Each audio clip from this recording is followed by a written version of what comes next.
Pleasure to welcome His Excellency Mr. Abdel Fattah El-Sisi, President of Egypt. Your Excellency, you have the floor.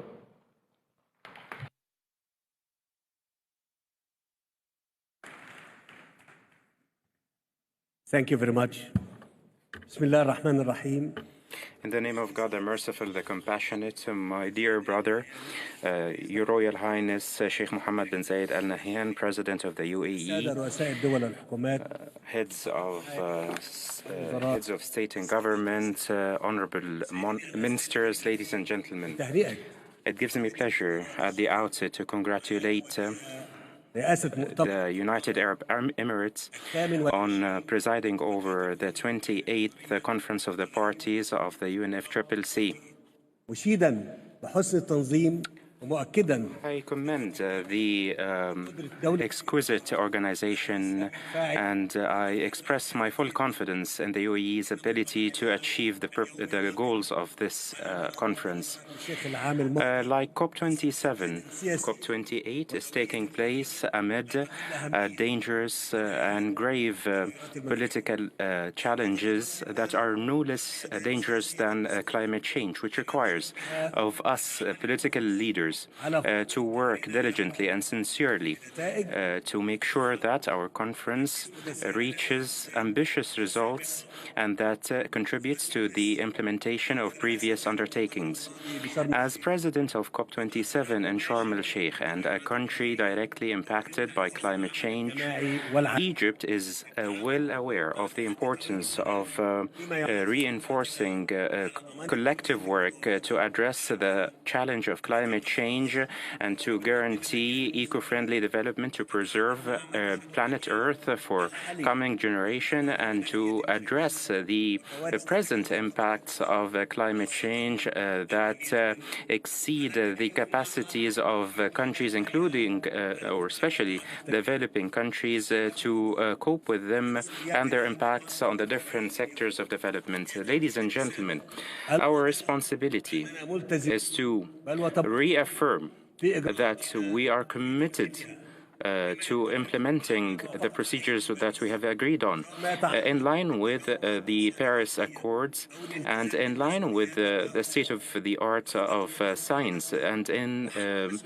pursuant to the principle of responsibility of all countries. It is important to underscore the principles of equity, just transition, collective but differentiated responsibility as precepts of multilateralism. In Sharm el-Sheikh, we have rolled out many initiatives that would contribute to achieving our aspirations in this regard, including the creation of a loss and damage fund for developing countries, and the Just Transition Work Program and the Emissions Reduction Work Program.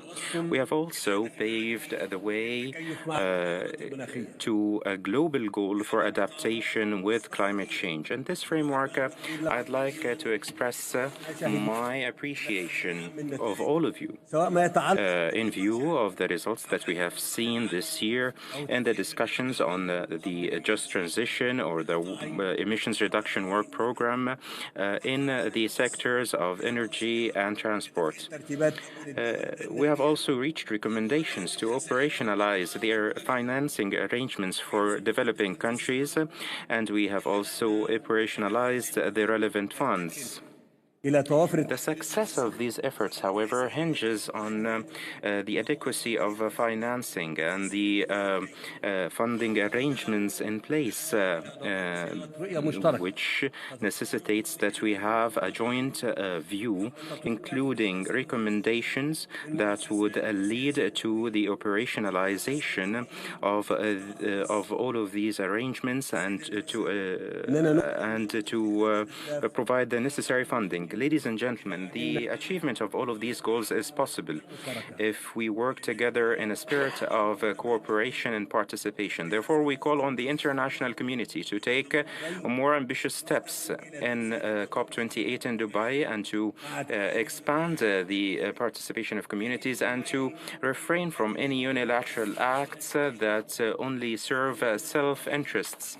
And I look forward to more results from COP28, including a reinforced international framework for cooperation and to provide technical and financial support for developing countries. In conclusion, Egypt is committed to addressing the challenge of climate change, and I'd like to issue a global call to all parties to provide full support to the kindred country of the United Arab Emirates to guarantee that COP28 in Dubai would reach historic results that would reaffirm to all peoples of the world that we are determined and able to save planet Earth, the home of our life and the future of posterity. Thank you for listening.